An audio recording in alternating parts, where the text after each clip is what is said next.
প্রতিদিনই বদলে যাচ্ছে মধ্যপ্রাচ্যের শক্তির ভারসাম্য। যুদ্ধের ঢাকঢোল যখন পুরোপুরি বেজে উঠল, ঠিক তখনই ইরানও নিজের অস্ত্র ভাণ্ডার খুলে দেখালো বিশ্ববাসীকে। ইরানের সামরিক শক্তির প্রধান স্তম্ভ তার বিশাল ও বৈচিত্র্যময় ক্ষেপণাস্ত্র ভাণ্ডার। এই ভাণ্ডার শুধু সংখ্যায় বড় নয়, প্রযুক্তিগত দিক থেকেও ক্রমশ পরিণত ও মারাত্মক হয়ে উঠছে।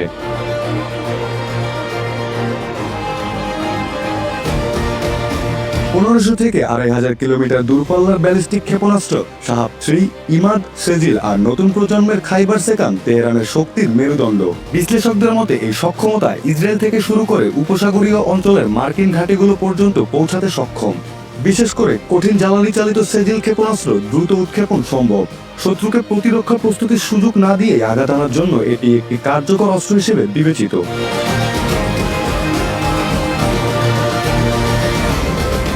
স্বল্প পাল্লার ফাতেল সিরিজও কম ভয়ঙ্কর নয়। প্রায় নির্ভুল নিশানার জন্য পরিচিত এই সিরিজের জুলফিকার ও কিয়াম-1 ক্ষেপণাস্ত্র 2020 সালে ইরাকের আইন আল আসাদ ঘাঁটিতে ব্যবহৃত হয়েছিল। সেই হামলা ছিল সরাসরি হুঁশিয়ারি, ইরান চাইলে নির্দিষ্ট সামরিক স্থাপনাকে লক্ষ্য করে আঘাত হানতে পারে। বিশ্লেষকদের ধারণা, তেহরান তাদের ক্ষেপণাস্ত্র প্রযুক্তিকে এমনভাবে সাজিয়েছে যাতে আকাশ প্রতিরক্ষা ব্যবস্থাকে ফাঁকি দিয়ে একযোগে শত শত মিসাইল ছোড়া যায়। এই স্যাচুরেশন স্ট্র্যাটেজি যে কোনো উন্নত প্রতিরক্ষা ব্যবস্থাকেও চাপে ফেলতে পারে।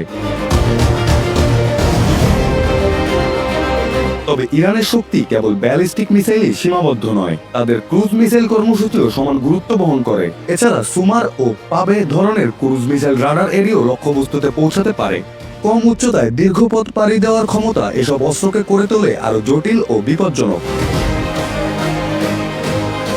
এর সঙ্গে যুক্ত হয়েছে কামিকাজি ড্রোন, স্বল্প মূল্যে উৎপাদনযোগ্য কিন্তু ঝাঁকে ঝাঁকে উৎক্ষেপণ করলে অত্যাধুনিক প্রতিরক্ষা ব্যবস্থাকেও বিপাকে ফেলে দেয়।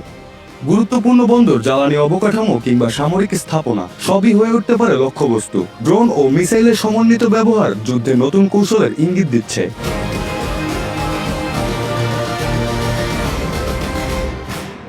সবচেয়ে রহস্যময় অধ্যায় মিসাইল সিটি।